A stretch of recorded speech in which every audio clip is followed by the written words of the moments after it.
Chances are, you've heard people talk about OSHA with the same enthusiasm they'd use to talk about an IRS audit. But what is OSHA, and are they actually effective at making the workplace safer? Well, you're about to find out.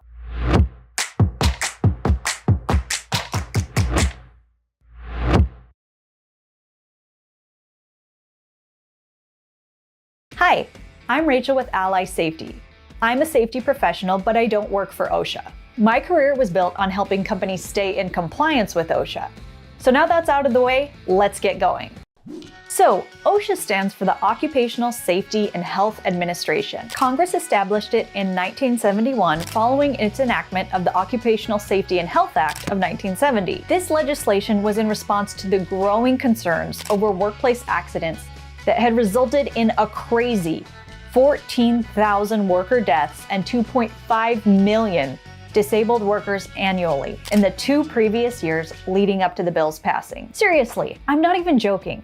That was the state of workplace safety back then. So with that in mind, it sounds like OSHA might be a good idea, right? But then why do they get such a bad reputation? Well, to start off with, OSHA's job is actually pretty tough, and they're usually getting negative pressure from all sides. Employers, industry leaders, as well as even employees in some cases. You see, the thing is, creating safety rules and regulations doesn't make you as beloved as you might hope. I know this because I'm a safety pro and find this all the time in my own work. OSHA has to also hold businesses accountable for following the rules and regulations, which is a lot of work for businesses and therefore a lot of work for employees who generally don't like having to follow more rules, policies, and procedures, even when those rules and regulations are for our own safety. I get it. But although I agree that it's not always the most user-friendly organization, it is the federal government after all. I have to admit, they've been effective while also being under-resourced. The reason I say that is federal OSHA is a pretty small agency. They only have about 1,850 inspectors responsible for the health and safety of 130 million workers. If you do the math, that translates to about 1 compliance officer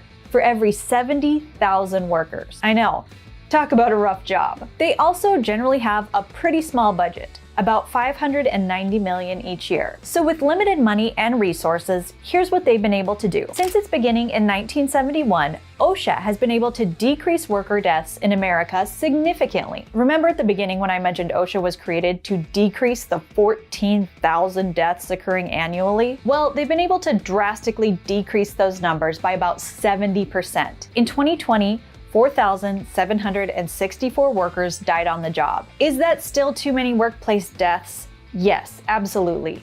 But is it a huge improvement?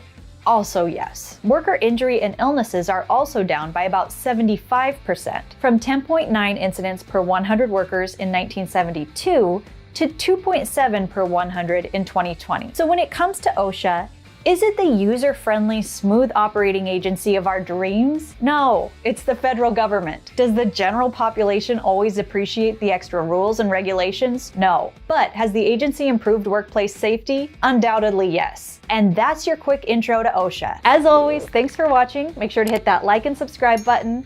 Take care and stay safe. If you enjoyed this video, make sure to check out the Ally Safety Toolbox Talk membership at allysafety.com. There, you'll find an entire library of videos that are created to make safety entertaining.